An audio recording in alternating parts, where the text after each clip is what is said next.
નર્મદામાં દબાણ હટાવાતા થઈ બબાલ, ચેતર વસાવા અને પોલીસ વચ્ચે રકઝક। અમને જવા દો ને સાહેબ, તો ગુલામ થઈ ગયા છો। આવા શબ્દો તમાર જોડે ડિસ્કસ કરવાનું કે તો હું કરવા રોકો છો? અમને જવા દો ને, અમારો અધિકાર છે, અમે અમારું કામ કરીએ છીએ। હું કામ કરો છો? એ કે કહેવાનું છે અમે તમે હું કરવા રોકો છો? આ બબાલ, રકઝક અને માથાકૂટનું કારણ છે દબાણ। રાજપીપળામાં હરસિદ્ધિ માતાજીના મંદિરની બહાર કમ્પાઉન્ડમાં લારી ગલ્લા હટાવવા માટે સવારથી દબાણની ટીમ પોલીસ સાથે પહોંચી હતી। નગરપાલિકા દ્વારા 15 જેટલી લારી ગલ્લા હટાવી દેતા બબાલ થઈ હતી। મોટી સંખ્યામાં વેપારીઓ ભેગા થઈ ગયા હતા, હોબાળો મચાવ્યો હતો। દબાણ ટીમની કામગીરીમાં અડચણ ઊભી કરી હતી। આમ છતાં પોલીસ બંદોબસ્ત સાથે 15 જેટલી લારી ગલ્લા ટ્રેક્ટરમાં ભરી દીધા હતા। ત્યારે લોકોએ હલ્લાબોલ કરતા મામલો ગરમાયો હતો। લોકોની રોજગારી છીનવતા સ્થાનિકોની મદદે ધારાસભ્ય ચેતર વસાવા દોડી આવ્યા। નગરપાલિકા કચેરીમાં પ્રવેશ કરવા પ્રયાસ કરતા પોલીસે પાલિકા બહાર કોર્ડન કરી ટોળાને અટકાવ્યા હતા। ત્યારે પોલીસ અને ધારાસભ્ય વચ્ચે રકઝક થઈ હતી।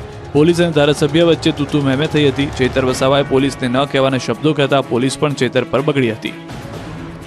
ફરી ભડક્યું પાટીદાર અનામત આંદોલન। હાર્દિક પટેલે કરસનભાઈને લીધા આડે હાથ। અનામત આંદોલન થયું છે, પાટીદારો જ કંદારા હતા। એમાં શું મળ્યું?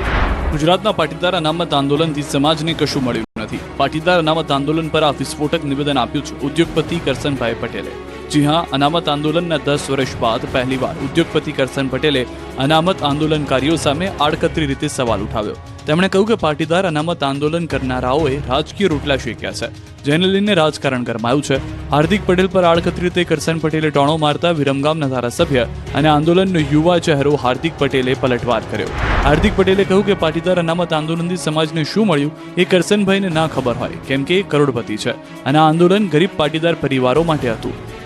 કરસનભાઈ જેવા અનેક આગેવાનો એવા છે કે જે દર 10, 15, 20 દાડા થાય એટલે સમાજને લેવા કડવાના ભાગોમાં વહેંચતા હોય। કેમ કે જો પાટીદાર સમાજ એક થઈ જાય તો આવા આગેવાનોનો મોભો જળવાય નહીં ને। એટલા માટે થઈને વારંવાર નિવેદનબાજી કરીને સમાજના ભાગલા પાડવાનું કામ કરે છે, સમાજને લેવા કડવામાં વેચવાનું કામ કરે છે। આક્ષેપ કર્યું કે કરસનભાઈ જેવા અનેક એવા આગેવાનો છે જે પાટીદાર સમાજને કડવા લેવામાં વેચી રહ્યા છે। આવા આગેવાનોને ઓળખવાની જરૂર છે, કેમ કે આ આગેવાનો સમાજની એકજૂટતા નથી જોઈ શકતા। સમાજ એક થાય તો આવા આગેવાનોનો મોભો દબાઈ જાય છે। તો લલિત કગથરાએ કહ્યું કે કરસનભાઈ ઉદ્યોગપતિ હોવાથી જોતા હોય છે નફા નુકસાની।